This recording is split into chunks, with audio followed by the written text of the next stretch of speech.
Esse não dá para bater na testa, mas vocês podem ver se funciona. Eu quero saudar a igreja com a graça, com a paz do nosso Senhor Jesus Cristo. Boa noite. Estou muito feliz em estar aqui. É uma das últimas visitas que eu faço antes de retornar ao Japão. E já tínhamos planejado de vir antes, mas senti-me um pouco, como dizem os japoneses, debaixo do tempo, né? Ou às vezes eles falam simplesmente doente, né? E não pude vir. Mas estou bem contente de estar aqui. Muitas vezes me chamam para falar a respeito da obra missionária no Japão no momento de culto. Esse não foi o caso. O reverendo Ricardo disse: estaremos de manhã falando sobre o trabalho e à noite trazendo a mensagem. Mas eu preciso explicar porque às vezes as pessoas querem ouvir a respeito do Japão. E eu tenho certeza que os irmãos já têm sido bem instruídos que este momento de culto, este momento de ajuntamento solene, ele não tem nenhum objetivo secundário, mas tem um objetivo primário de ajuntar o povo de Deus para que o povo possa desenvolver a instrução, a comunhão, a adoração e o serviço da igreja. A vida da igreja gira em torno do culto. Muitas vezes as pessoas perguntam: e aí, o que você achou do culto hoje? E a pessoa fala: eu achei que foi muito maravilhoso, foi ótimo. É como um amigo meu que estava numa reunião de oração e uma pessoa começou a orar e orando, como no livro de Samuel descreve Ana orando, mexendo a boca, mas sem sair som. E de repente um dos irmãos virou e falou: ora mais alto porque eu não estou ouvindo. E o outro falou: não estava falando com você. O momento de culto, é um momento onde nós nos dirigimos a Deus. E com súplicas, com pedidos, com muita contrição, com um sentimento verdadeiro de que nós somos distantes de Deus e somente por intermédio de Cristo, de sua palavra, de sua vida, de sua obra, nós temos acesso a Deus. E se você fizer a comparação das palavras instrução, comunhão, adoração e serviço, a vida, a obra de Cristo se encontram nesse momento de culto. A pregação nunca poderá ser uma pregação onde a pessoa vem e fala algumas coisas. Vi uma vez um certo pregador, um certo liturgo, que enquanto esperava o pregador atrasado, eu não me atraso mais, viu? Esperava o pregador atrasado, ele falou: eu vou ler umas besteirinhas aqui na Bíblia até chegar o pregador. Não são umas besteirinhas, é a revelação do próprio Deus. Não só de como você poderá ter uma vida melhor, mas de como você deverá ter uma vida na presença de Deus. Para isso, então, devemos ter em mente alguns itens da pregação, e eu quero apresentá-los rapidamente aqui. É que a pregação, ela deve trazer a igreja a uma melhor adoração a Deus. A pregação assume o papel de voz de Deus, enquanto preparada em sua exposição para trazer das línguas originais, do texto escrito originalmente, trazer para a vida da igreja uma exposição com um único sentido, de que o nosso culto seja melhor. Então, quando olhamos para a Bíblia, não estamos procurando um tema que faça enredo, como alguém que prepara um enredo de carnaval. Não estamos procurando uma carapuça para vestir em um miserável pecador, nem mesmo quando o pecador for o pastor amigo. Eu posso falar assim, porque a nossa amizade vai muito além de coisas assim, e ele sabe muito que não são farpas. Mas muitos pregadores usam para mostrar alguma coisa para alguém. E está errado. Nós devemos olhar para a palavra de Deus e ver o que ela diz. Um segredo: a palavra de Deus não quer dizer nada, tá? Deus não falha quando Ele escreve. Ele diz. Quem falha em entender é a gente. Então, vamos descobrir o que ela diz. E se ela diz alguma coisa, ela exige de nós algo também. Hoje nós vamos trabalhar 3 textos. E a razão que usarei 3 textos é porque algumas pessoas vão também argumentar que interpretam a Bíblia de uma forma ou de outra. Por exemplo, não, pastor, o senhor interpreta isso desse jeito? Eu interpreto de outro. Quantos já ouviram isso? Morei aqui do lado, em Campinas, volta de 20 e poucos anos atrás, e essa era a discussão lá no Guanabara que a gente tinha diariamente. Cadê o Enéas? Eu que fechei lá, quando eu morava lá. A gente discutia e alguns falavam, não, essa é uma interpretação e você pode ter outra interpretação, mas deixe-me dizer, queridos, não existe interpretação. É parte do mundo moderno dizer que cada um tem uma verdade. E a verdade é absoluta, é aquilo que Deus diz, não é aquilo que a gente interpreta dele. E a palavra de Deus, ela é completa. Ela tem o poder e a autoridade de levar a pessoa que vem honestamente inquiri-la à resposta correta. Então, quando nós falamos sobre interpretação de Bíblia, nem mesmo a igreja pode interpretar a Bíblia. A igreja deve ser pautada pela interpretação que a própria palavra dá de si mesmo. Então existem chaves para compreendermos o que a Escritura diz de um texto ao outro, e hoje nós vamos usar o texto de Malaquias 3, e para você que tem a Bíblia ainda física, é uma sugestão sempre, eu sei que hoje tem no celular, mas vai que acaba a bateria, vai que você quebra o dedo, vai que ele não reconhece você de máscara. Usa a Bíblia, se te der vontade de usar um dedão, pode usar 3 ali para marcar. Malaquias 3, Lucas 18, 31 a 43, porque eu entendo que o pastor está dando sequência no Evangelho de São Lucas. E nós vamos ver também a carta de Paulo aos Filipenses, capítulo 1. Primeiramente, eu queria falar a respeito de 3 mensageiros. E eu escrevo o texto sempre aqui, minha visão está ficando cada vez mais fraca, e eu mantenho escrito para não esquecer. Antigamente eu tentava ir de memória, sabe, para mostrar que fazia bastante. Cadê os músicos? Músico, quando quer mostrar que toca bastante, faz careta, né? Pastor, quando quer mostrar que sabe muito, esconde as anotações. Eu estou trazendo de volta. Malaquias 3, capítulo 1, vai falar a respeito de 2 mensageiros.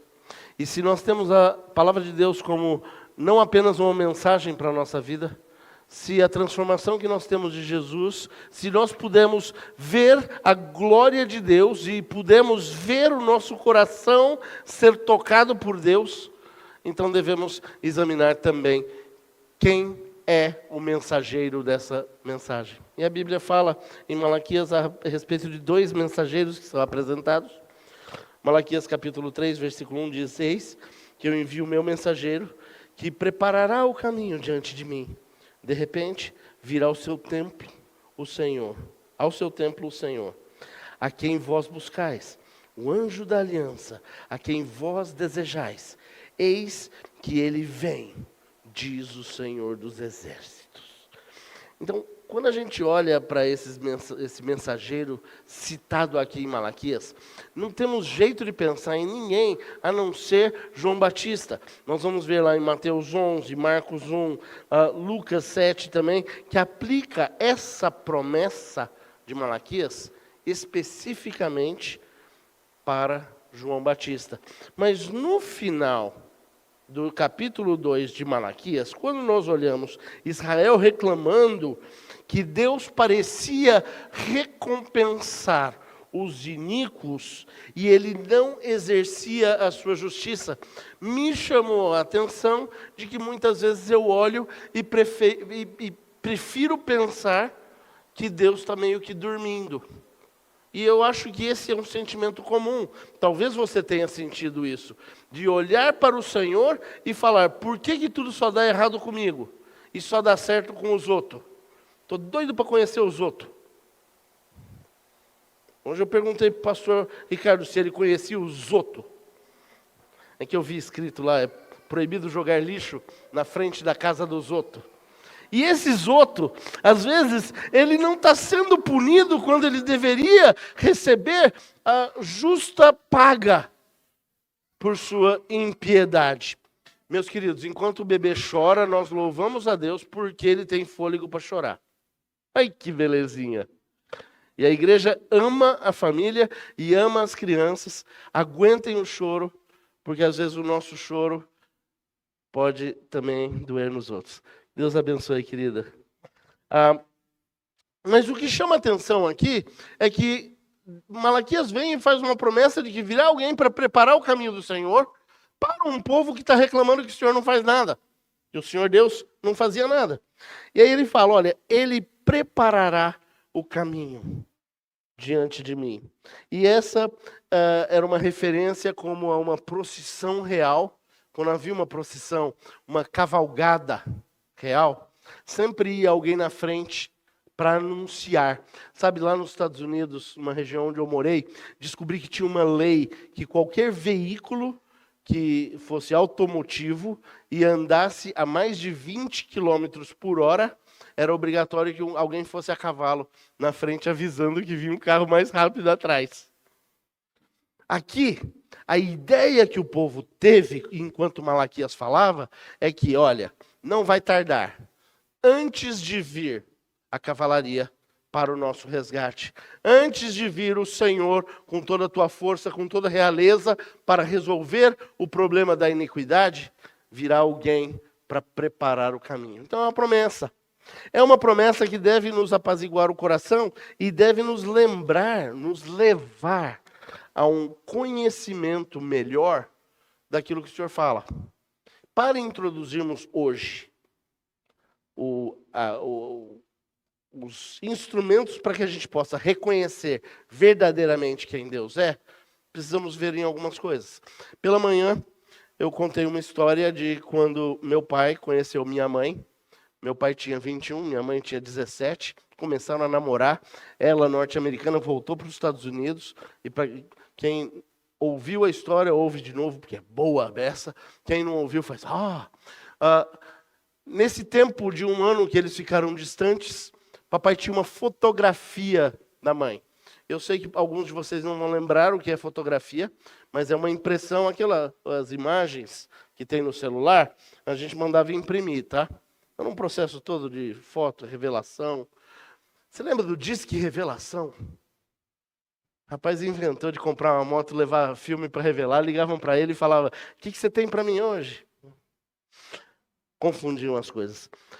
Papai conta que ele esqueceu como era a face da minha mãe. E ele conta que a foto dele desbotou. E ele não sabia mais como reconhecê-la. E isso para mim pega muito pesado, porque como que meu pai pode não reconhecer minha mãe? Mas às vezes a gente está aqui cantando, levantando o braço e cantando as músicas e falando vamos para a igreja e vamos dar dinheiro, vamos contribuir. E no fundo, a nossa raiva de Deus acontece porque nós não vemos a mão de Deus operando na vida dos nossos inimigos. E não reconhecemos Deus operando na nossa vida. E para isso, Paulo começa na sua carta aos Filipenses com uma oração que eu quero que vocês tenham aí em mente como ferramenta para trabalharmos o reconhecimento de quem Jesus é. E em Filipenses 1 e 2, pedi para manter o dedão ali, diz assim, Paulo e Timóteo, servos de Cristo Jesus, a todos os santos em Cristo Jesus, inclusive bispos e diáconos que vivem em Filipos. Graça e paz a vós outros, da parte de Deus nosso Pai e do Senhor Jesus Cristo. Então, olha só, nós estamos falando a respeito de mensageiros, e eu vi lá em Malaquias, que fala que virá um mensageiro que vem antes, para preparar o caminho do rei. E aí eu vejo em Filipenses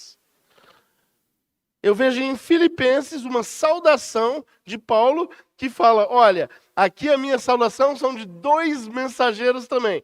Paulo e Timóteo, que são servos de Cristo, que são santos, a todos os santos em Cristo.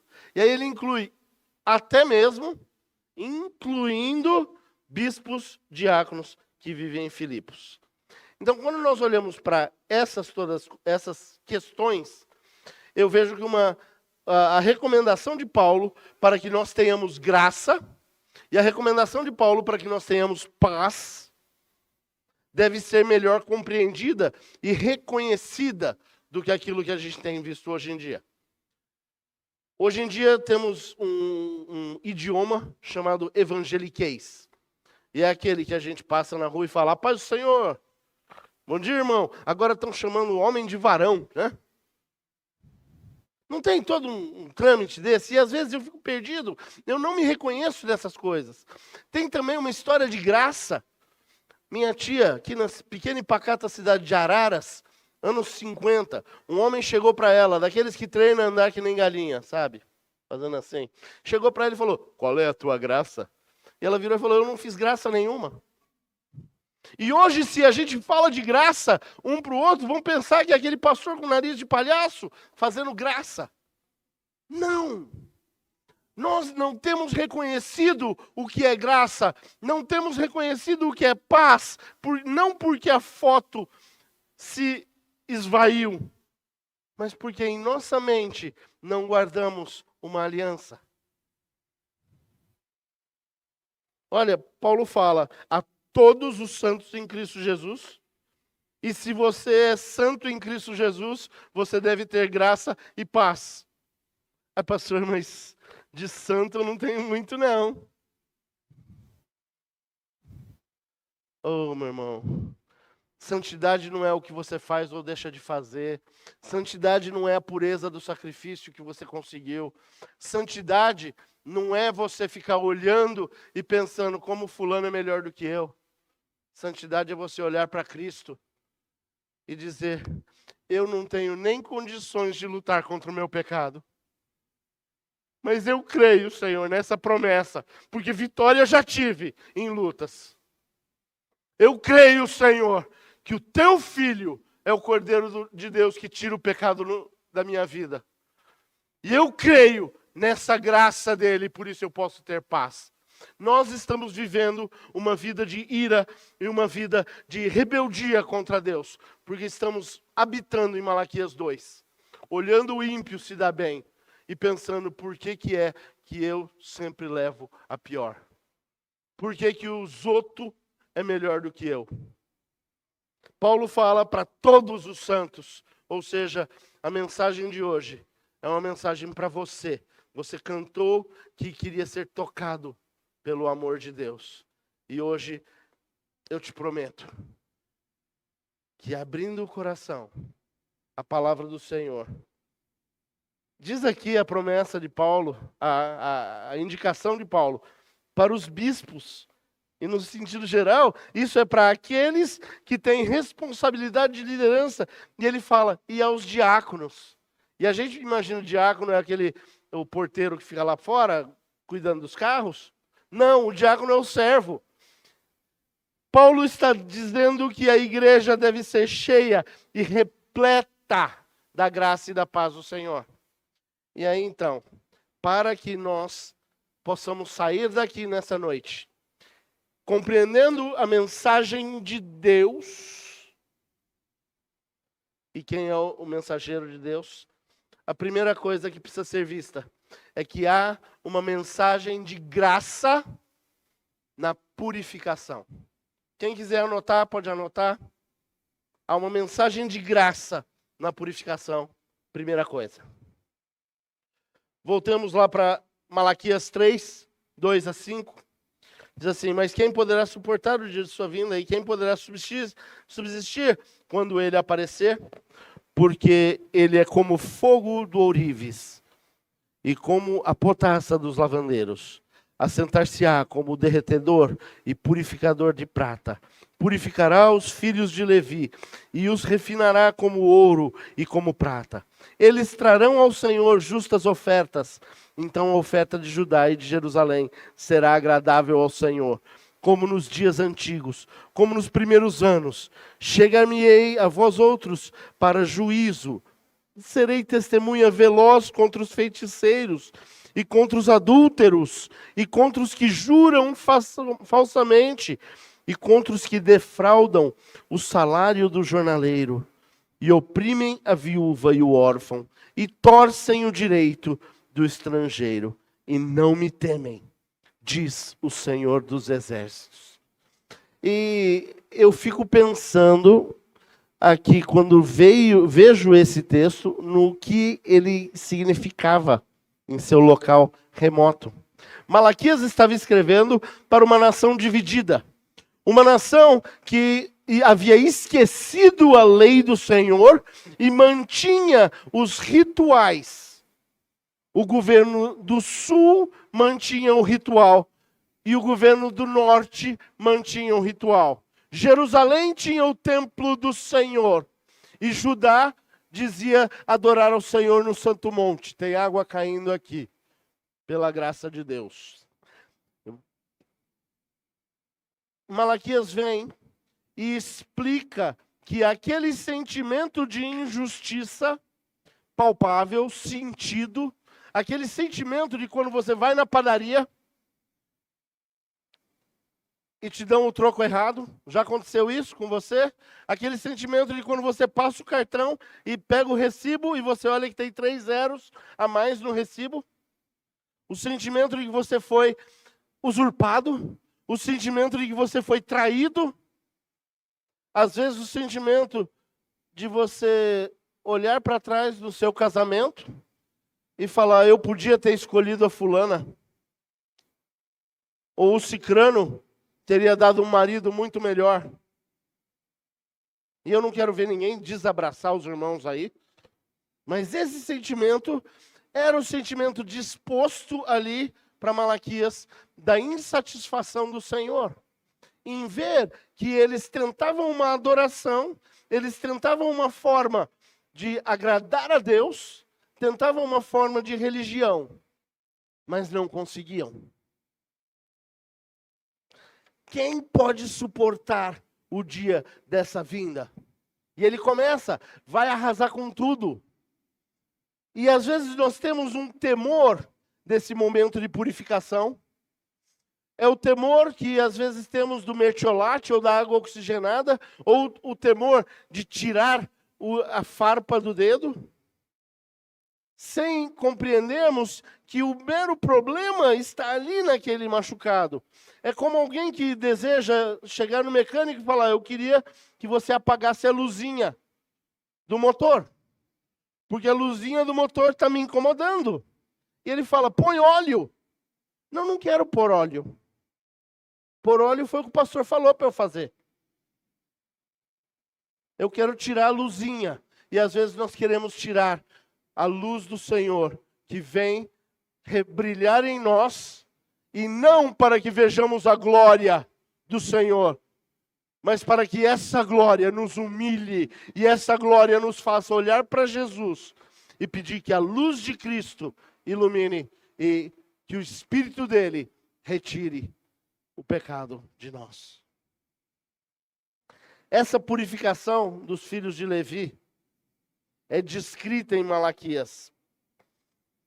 Guardem isso para o que é a purificação pela graça. E nós vamos entrar aqui no texto, 3 versículos em Lucas 18, onde Jesus anuncia o seu destino em Jerusalém.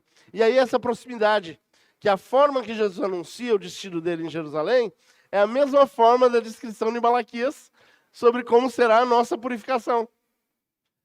Que Malaquias fala logo antes, eu vou enviar um mensageiro, aí vem o mensageiro, e no dia desse mensageiro, a forma dessa purificação.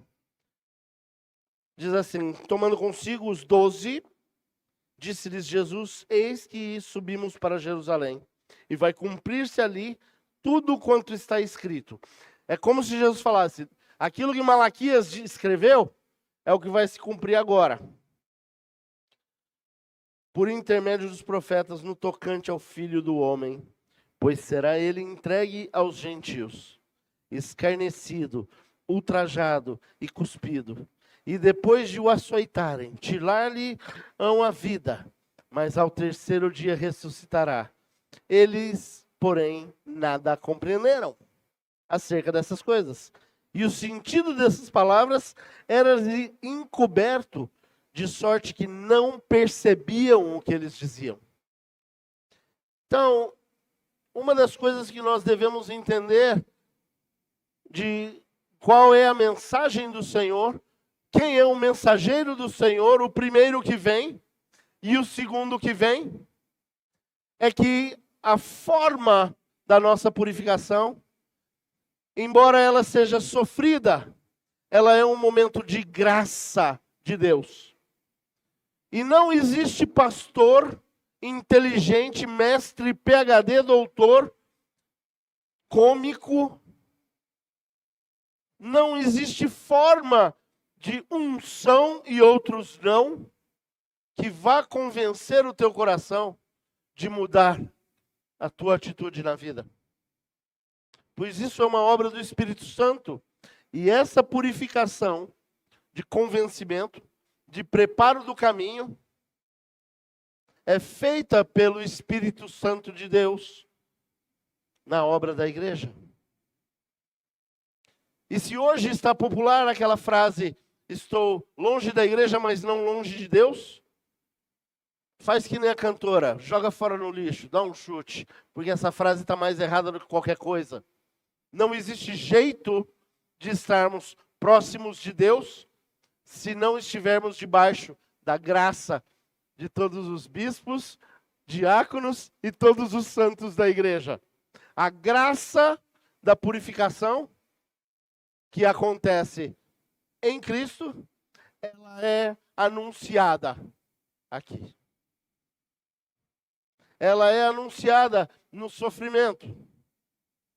E olha, quando Jesus pega e prepara e fala, isso vai acontecer, segundo o que as Escrituras disseram, eles vão prender o Filho do Homem, eles vão maltratar o Filho do Homem, eles vão matá-lo. Às vezes nós não temos comparado Jesus com o nosso sofrimento. Jesus sofreu com a deslealdade de amigos. Rapidamente, num levantar de mãos, alguém aqui já sofreu a deslealdade de amigos ou familiares? Jesus sofreu com a injustiça. Alguém aqui já sofreu com a injustiça? Jesus sofreu com um insulto. Ele foi humilhado. Alguém aqui já sofreu com isso? Jesus sofreu dor física. Alguém aqui já sofreu isso? Jesus sofreu a humilhação de degradação. Ele sendo Deus, sendo homem. Sendo um homem correto. Foi acusado, foi levado à morte.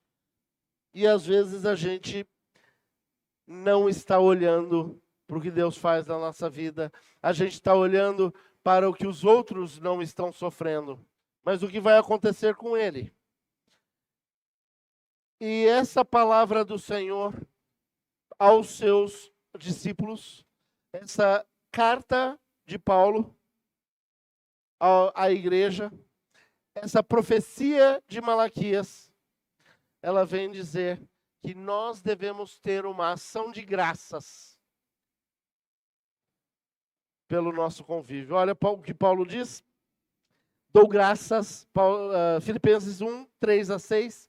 Dou graças ao meu Deus por tudo o que recordo de vós, fazendo sempre com alegria súplicas por todos vós, em todas as minhas orações, pela vossa cooperação no Evangelho, desde o primeiro dia até agora. Estou plenamente certo de que aquele que começou boa obra em vós há de completá-la até o dia de Cristo Jesus. Então, meus irmãos, para a purificação que temos em Cristo Jesus, porque Ele sofreu para que o nosso pecado fosse perdoado, para a melhora da nossa qualidade de vida, para que tenhamos graça e para que tenhamos paz em todos os nossos movimentos. É importante que a nossa vida seja uma vida de oração, Mas Paulo fala que é mais do que oração. Ele diz, eu agradeço ao meu Deus por cada lembrança de vocês.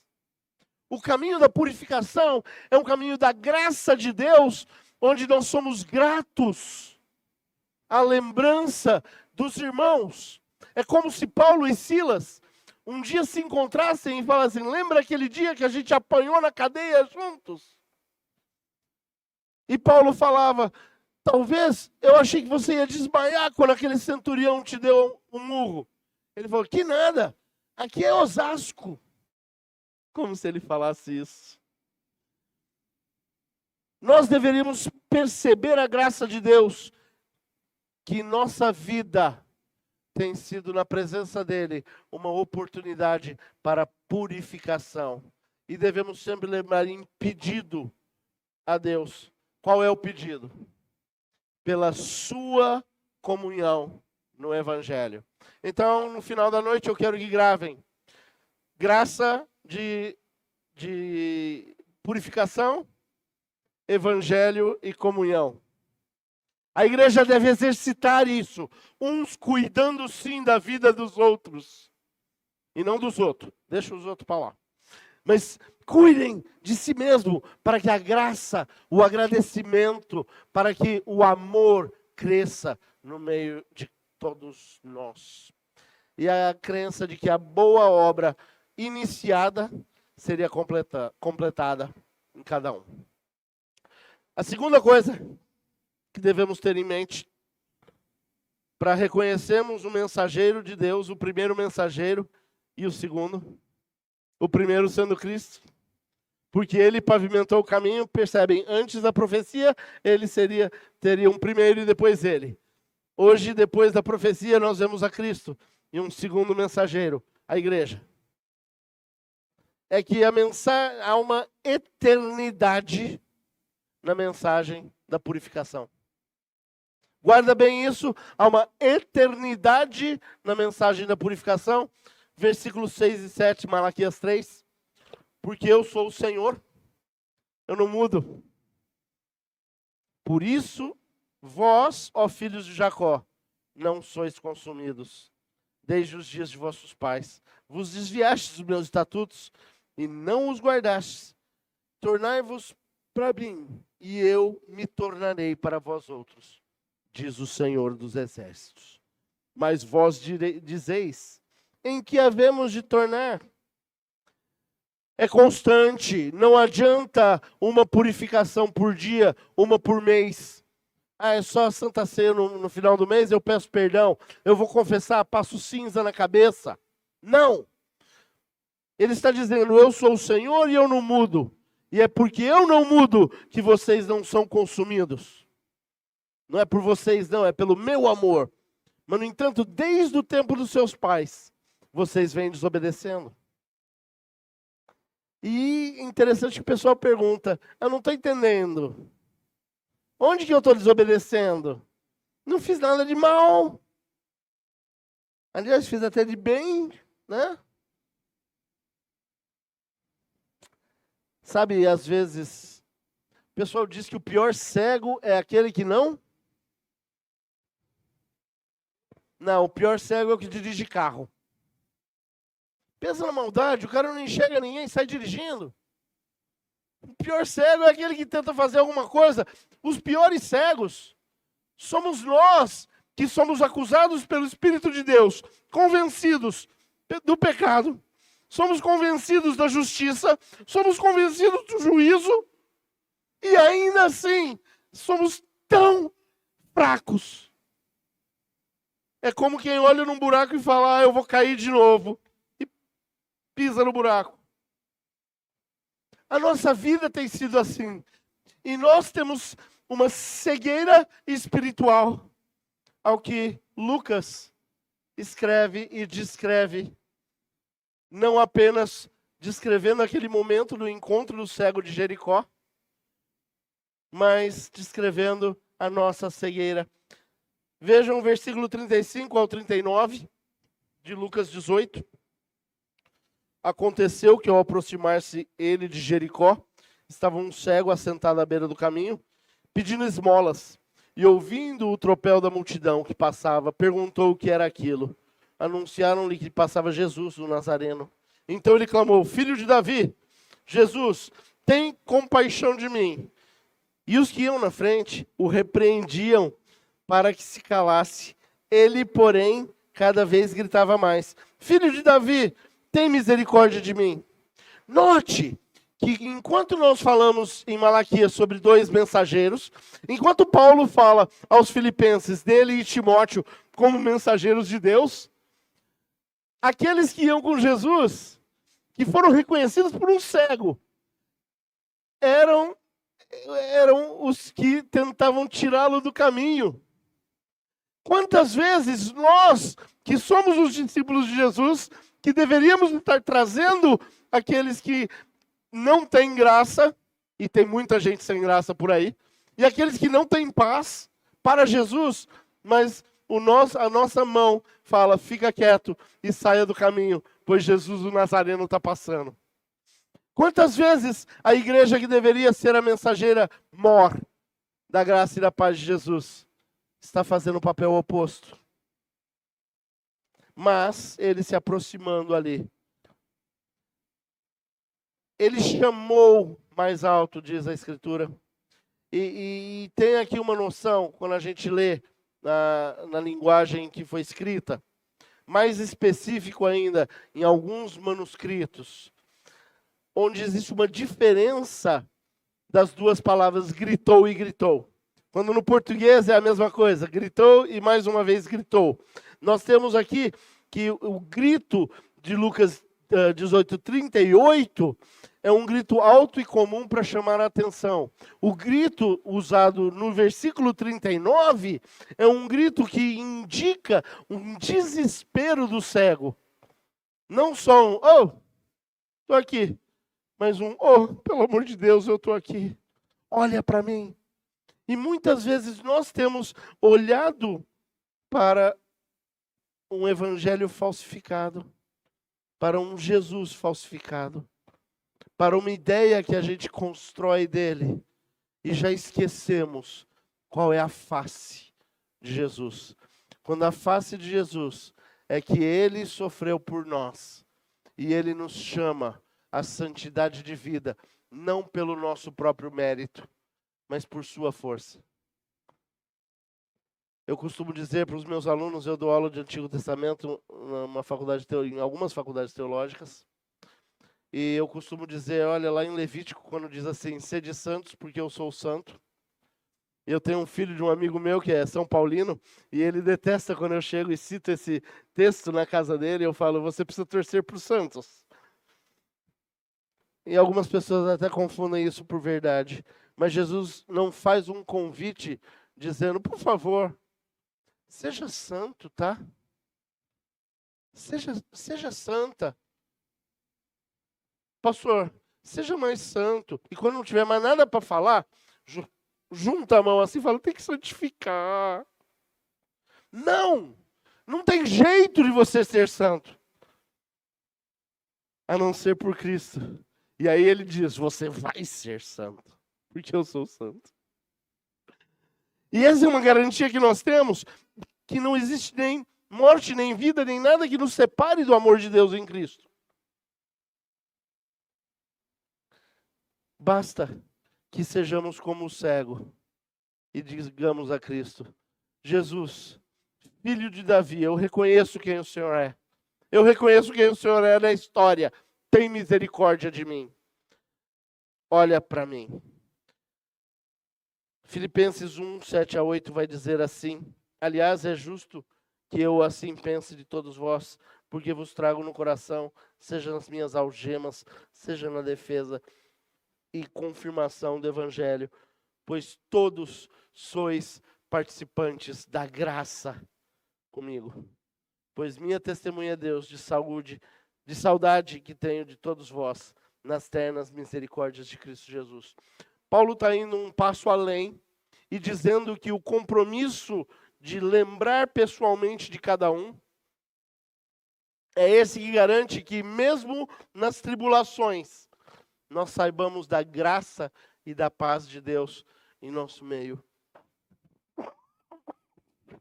Perdão, não é Covid. O caminho eterno da purificação, sim, no primeiro lugar é graça, o segundo, de ser eterno, é que nós somos guardados no coração uns dos outros, e isso é eterno. Não tem jeito de dizer não. Não tem jeito de voltar atrás. Nós somos guardados pela eternidade de Deus, e porque Ele nos mantém, nós somos mantidos. Nós somos o mensageiro dele. E aí, a terceira coisa que eu queria que fosse bem gravado no coração de vocês é que essa mensagem ela é transformadora. A purificação nos transforma. Não é só purificação para ficarmos limpinhos, mas é uma purificação que transforma a própria essência de quem nós somos.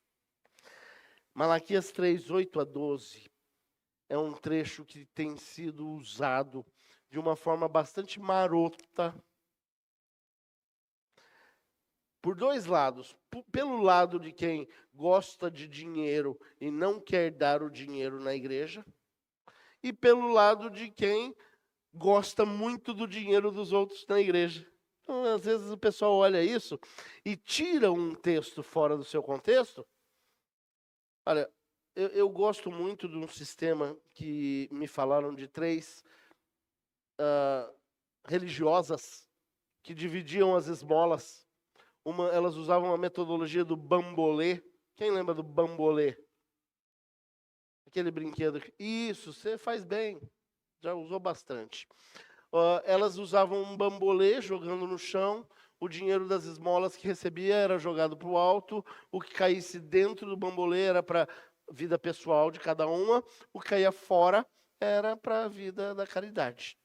A outra falou, eu faço a mesma coisa, só que o contrário. O que cair dentro é para a obra, o que cair fora é meu. E a terceira falou, eu jogo para o alto, o que Deus quiser, Ele segura. Às vezes nós estamos olhando para esse texto de uma forma e eu quero trazer uma outra luz do Senhor para isso. Roubará o homem a Deus? Todavia vós me roubais e dizeis, em que te roubamos? Nós nos dízimos e nas ofertas. Com maldição sois amaldiçoados, porque a mim me roubais. Vós, a nação toda. Trazei todos os dízimos à casa do tesouro, para que haja mantimento na minha casa. Provai-me nisso, diz o Senhor dos Exércitos. Se eu não vos abrir as janelas do céu e não derramar sobre vós bênçãos sem medida, por vossa causa repreenderei o devorador, para que não vos consuma o fruto da terra. E a vossa vide no campo não será estéril, diz o Senhor dos Exércitos. Todas as nações vos chamarão felizes, porque vós sereis uma terra deleitosa, diz o Senhor dos Exércitos. Aí vem um cara que não estudou e fala assim, é porque o povo não levava o dízimo. E Deus disse que eles estavam roubando o dízimo. Não é verdade. Quem não levava o dízimo morria.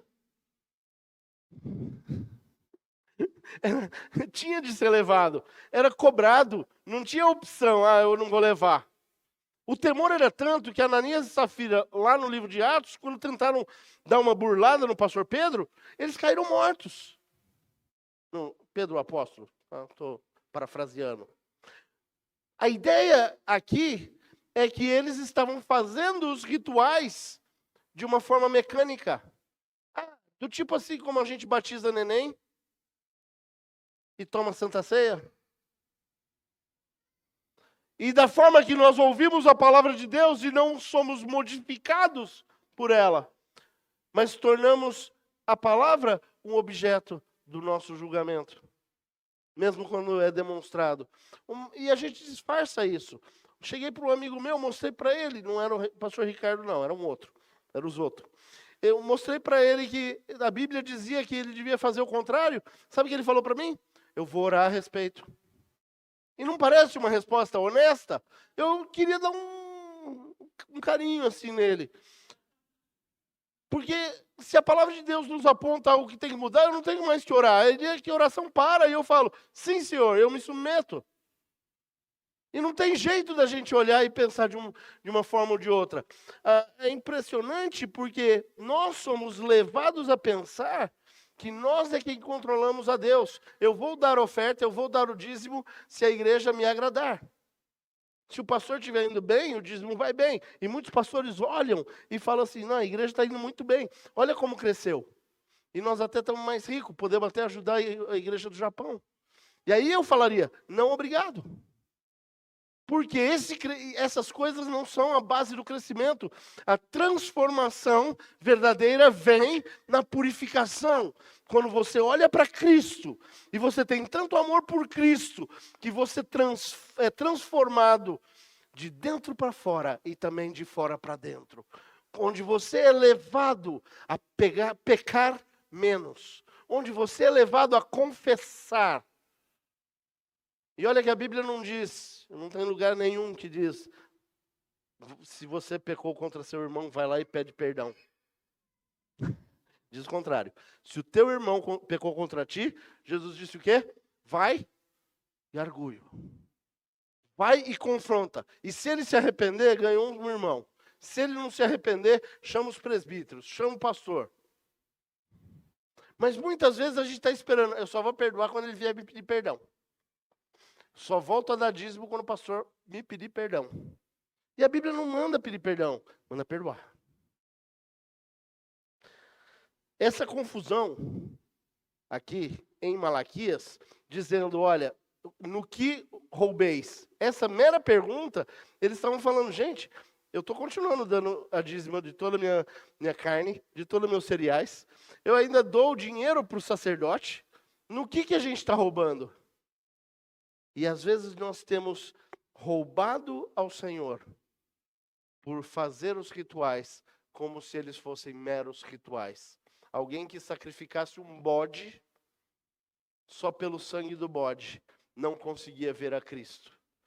Mas alguém que sacrificava um bode dizendo, Deus mandou que eu fizesse, eu não entendo, estava preparando o caminho para o Senhor. E quando aqueles que vieram próximos a Cristo Jesus puderam olhar para ele e falar, eis o Cordeiro de Deus que tira o pecado do mundo. O papel dos rituais foi o papel preparatório para o verdadeiro Messias. É a confusão, como diz Harry Potter, ex opere operato. Não, Harry Potter não disse isso.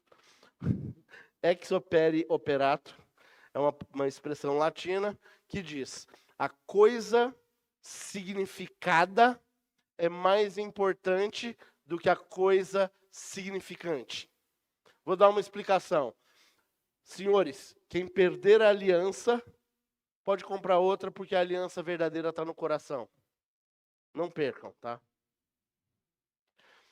O que vale é aquilo que é sentido, não aquilo que é mostrado. Vocês roubam ao Senhor quando participam dessa santa ceia de forma indigna. Vocês roubam ao Senhor quando dão os seus dízimos e dão as suas ofertas, pensando que isso é o que te faz estar bem com Deus. Vocês roubam ao Senhor quando vêm aqui e cantam e dançam e levantam as mãos, achando que isso te purifica. Mas uma purificação verdadeira, ela vem quando de coração nós somos transformados. Quando de graça nós somos transformados. E o Senhor nos chama e diz, experimenta a mim nisso. E aí vocês vão ver eu abrir a porta do céu. Lembra que Malaquias começa olhando os outros, como eles estão sempre levando a melhor? Hoje nós começamos aqui, olhando talvez como os outros são melhores. Mas nós somos chamados a atenção na mensagem de Cristo dizendo, experimenta o meu jeito e vocês vão ver como eu sou melhor. Nesse momento Jesus cura o cego, 3 versículos em Lucas 18, 40 até o 43. Então parou Jesus e mandou que lhe trouxessem. E tendo ele chegado, perguntou-lhe, o que queres que eu te faça? E respondeu ele, Senhor, que eu torne a ver. Então Jesus lhe disse, recupera a tua vista, e a tua fé te salvou. Imediatamente tornou a ver. E seguia-o glorificando a Deus. Também todo o povo, vendo isso, dava louvores a Deus. Há uma eternidade na purificação do Senhor. Uma eternidade onde o Senhor pode dizer para você, você quer ver o que você quer que eu faça para você? E você diz, eu quero ver. Eu quero ter a habilidade de ver. E Jesus fala, a tua fé te salvou. Isso aí gera disputa às vezes no seminário, dizendo, mas ele foi salvo pela fé ou não? Jesus está uma forma de dizer aqui que nessa situação específica, ele creu tanto que o poder vinha de Jesus e não dele. E ele diz, se tu disser, assim será. E Jesus diz, esse teu movimento de obediência, ele vai resultar num louvor. Nos anos 70 era muito popular ter adesivos no violão. Não sei quantos dos irmãos vão lembrar disso, mas os mais santos da igreja tinham mais adesivos. E tinha um que era bem popular, dizia, o louvor que liberta. E louvor não liberta. Louvor é fruto de lábios que confessam o nome do Senhor. Paulo e Silas não foram libertos pelo louvor, mas enquanto cativos, eles louvavam a Deus e viam uma liberdade que não era deles. Quando nós olhamos para a forma que Jesus vira para o cego e fala, o que você quer que eu faça? E ele responde, eu quero ver de novo. Era a fé que Jesus queria. Era a fé de alguém que sabia quem Jesus era. Era a fé de alguém que sabia que não merecia Jesus.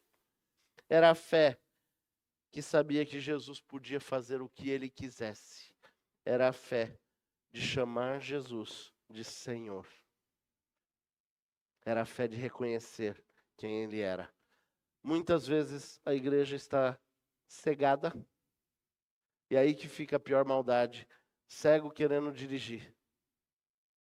Cegos querendo guiar outros cegos.